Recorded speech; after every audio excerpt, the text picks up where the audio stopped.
How to hide story from everyone at once on Instagram. Let's get started. Launch your Instagram. Here we go.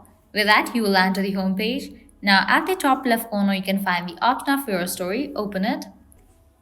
After you open your story, at the bottom right corner, you will find the option of more. Click on it. Different options will appear. Go ahead and click on the option of story settings. Now, from here, you can easily hide your story. Navigate to the option of hide story from. Now over here, you're going to find your Instagram friend list. Select the people from whom you want to hide your story. You have to check in for those people. As you want to hide your story from everyone, check in for all the people. At the moment, this is the only trick you can apply. There is no such option as select all within Instagram right now, but if in the future Instagram comes up with this kind of feature, I'm gonna definitely update you guys. But for now, you can follow these steps to hide your story from everyone. Once you are done, click on the option of done. This way you can easily hide story from everyone at once on Instagram.